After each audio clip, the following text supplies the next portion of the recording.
வணக்கம் நண்பர்களே, சத்யா ஸ்பார்க்கிள் சேனலுக்கு உங்களை வரவே. மன அழுத்தம், பதட்டம் அல்லது கசப்பான நினைவுகளை அகற்ற ஏதாவது ஒரு மந்திரக்கோள் வேண்டும் என்று நீங்கள் எப்பொழுதாவது ஆசைப்பட்டிருக்கிறீர்களா? அப்படி ஒரு கருவி இருக்கிறது என்று நான் சொன்னால் உங்களால் நம்ப முடிகிறதா? அதுவும் உங்கள் கையிலே. இந்த காணொளியில் நாம்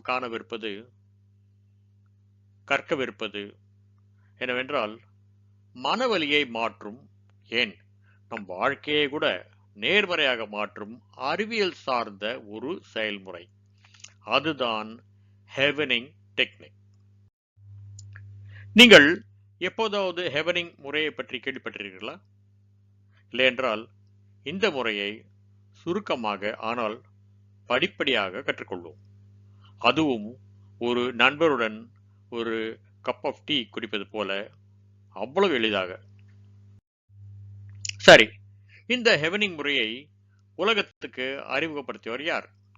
அது எப்படி வேலை செய்கிறது என்பதை பார்ப்போம். டாக்டர் ரொனால்டு ரூடன் இதை அறிமுகப்படுத்தினார். ஆனால் இந்த முறையை பிரபலப்படுத்தியது மனோவைத்திய நிபுணரும் எழுத்தாளருமான பால் மெக்கினா.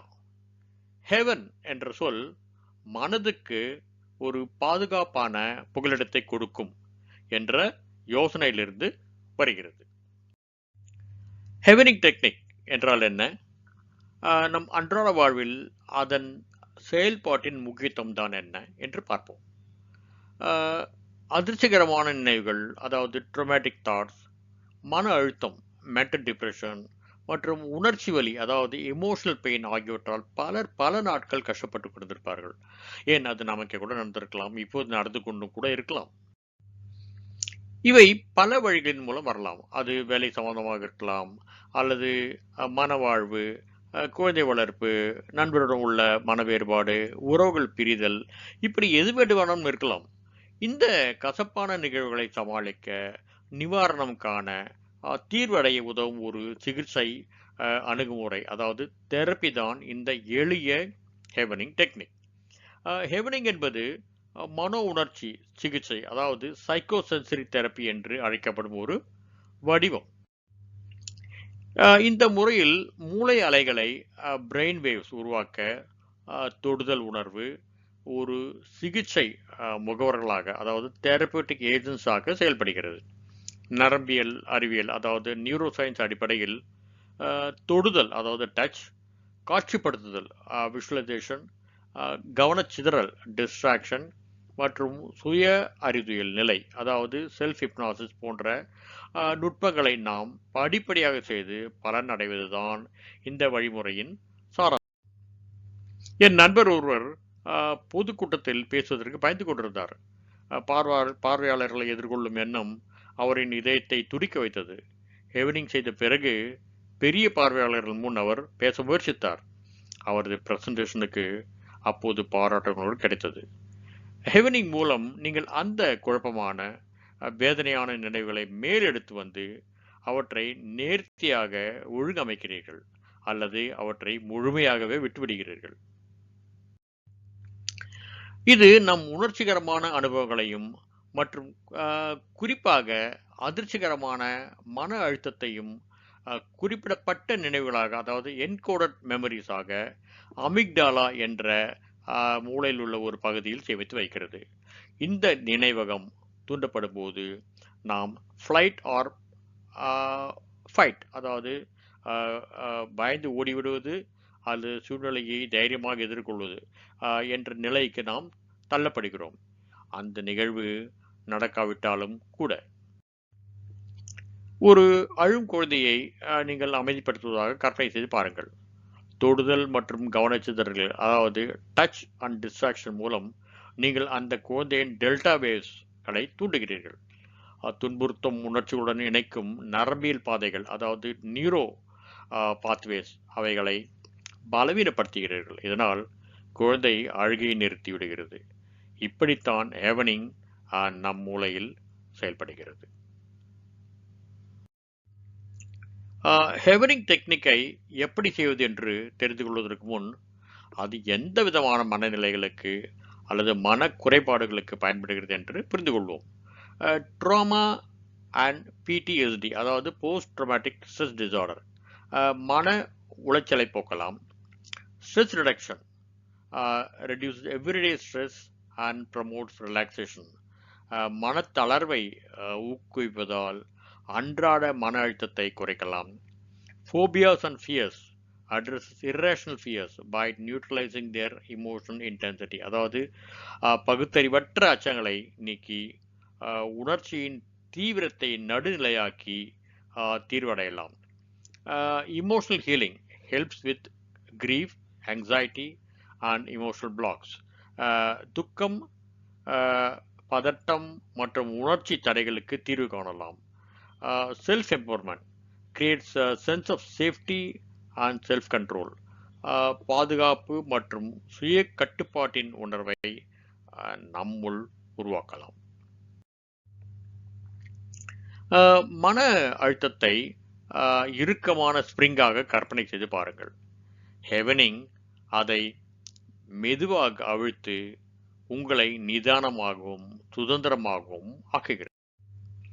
இப்போது முதல் நாம் ஹெவனிங் டெக்னிக்கை எப்படி படிப்படியாக செய்வது என்பதை பற்றி தெளிவாக தெரிந்து கொள்வோம். முதலில் உங்கள் மனதையும் உடலையும் தயார்படுத்துவதற்கான அடிப்படை பயிற்சியை தொடங்கும். சௌகரியமாக ஒரு நாற்காலியில் உட்காருங்கள், அல்லது படுத்துக்கொள்ள ஒரு வசதியான நிலையையும் கண்டறியுங்கள். கைகளை உங்கள் மடியில் அல்லது பக்கவாட்டில் வைத்துக் கொள்ளுங்கள். ஆழ்ந்த மூச்சை உங்கள் மூக்கின் வழியாக மெதுவாக ஆழமாக உள்ளிழுத்து அதை பிடித்துக் கொள்ளுங்கள். பிறகு நீங்கள் திரையில் பார்ப்பது போல 4 வினாடிகளுக்கு 10 முறை வாய் வழியாக மூச்சை விடுங்கள். இப்போது உங்கள் கண்களை மூடிக்கொள்ளுங்கள், அல்லது 30 வினாடிகள் உங்கள் முன்னுள்ள ஏதோ ஒரு இடத்தில் மென்மையாக கவனம் செலுத்துங்கள். இது உங்களின் அமைதியான நேரம். படி 1. உங்களை தொந்தரவு செய்யும் ஒரு நினைவு, சூழ்நிலை அல்லது உணர்வை மனதில் கொண்டு வாருங்கள். நீண்டகால அசைக்க முடியாத கவலையாக இருக்கலாம். அதை மீட்டெடுக்க வேண்டிய அவசியம் இப்போது இல்லை.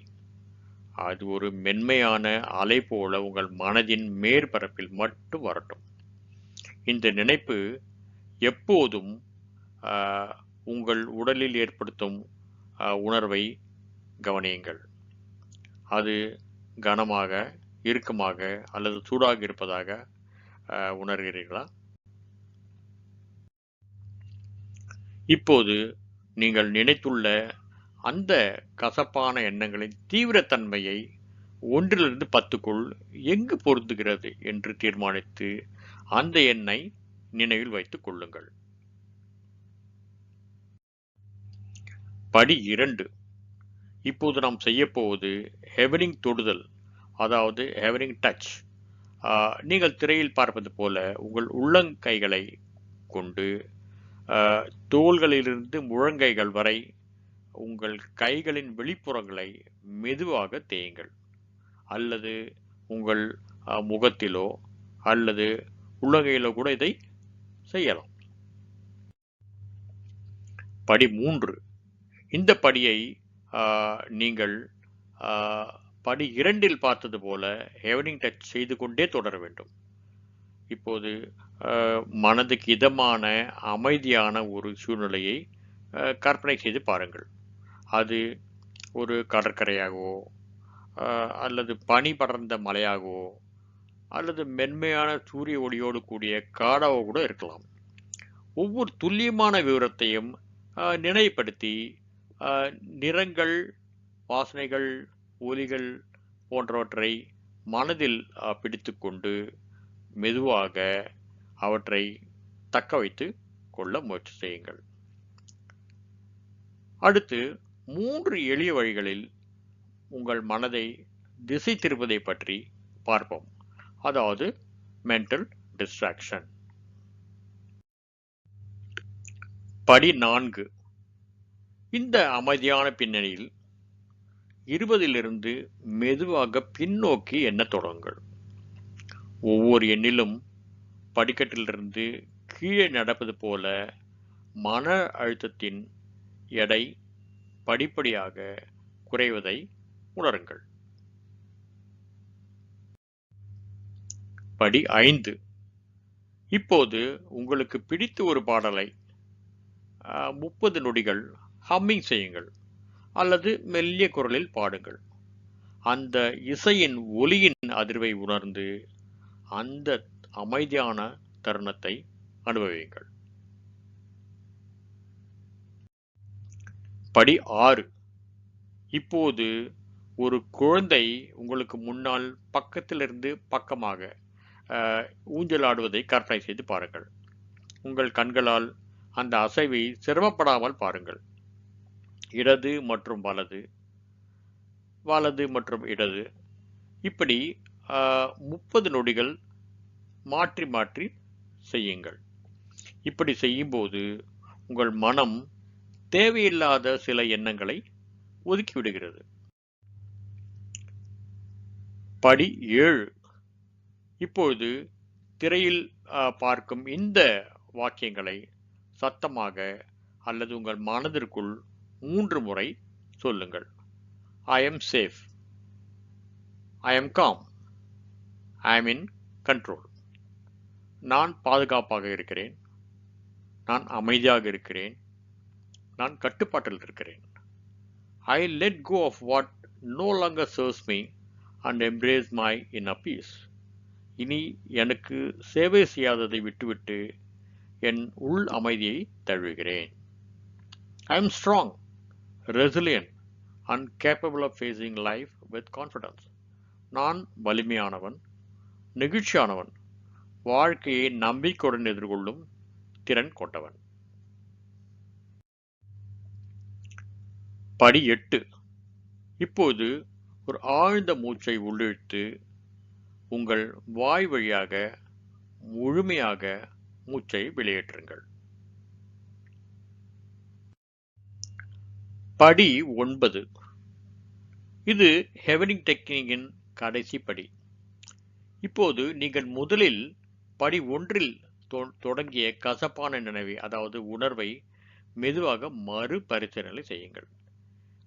இப்போது அதை எப்படி உணர்கிறீர்கள் என்பதை கவனியுங்கள். தீவிரம் தணிந்திருக்கிறதா?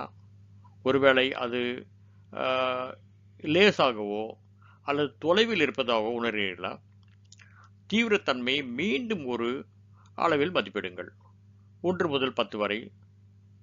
சரியோ தவறோ எதுவுமில்லை. இது அனைத்தும் செயல்முறையின் ஒரு பகுதிதான். ஹெவனிங் முறையின் அழகு அதன் எளிமையில்தான் உள்ளது. ஆடம்பரமான உபகரணங்கள் தேவையில்லை.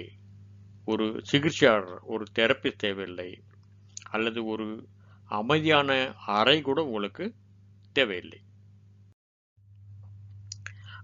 முக்கியமாக மிகச் சிறந்த பலனுக்காக 2 குறிப்புகளை நீங்கள் நினைவு வைத்துக் கொள்ளுங்கள். 1, கன்சிஸ்டன்சி.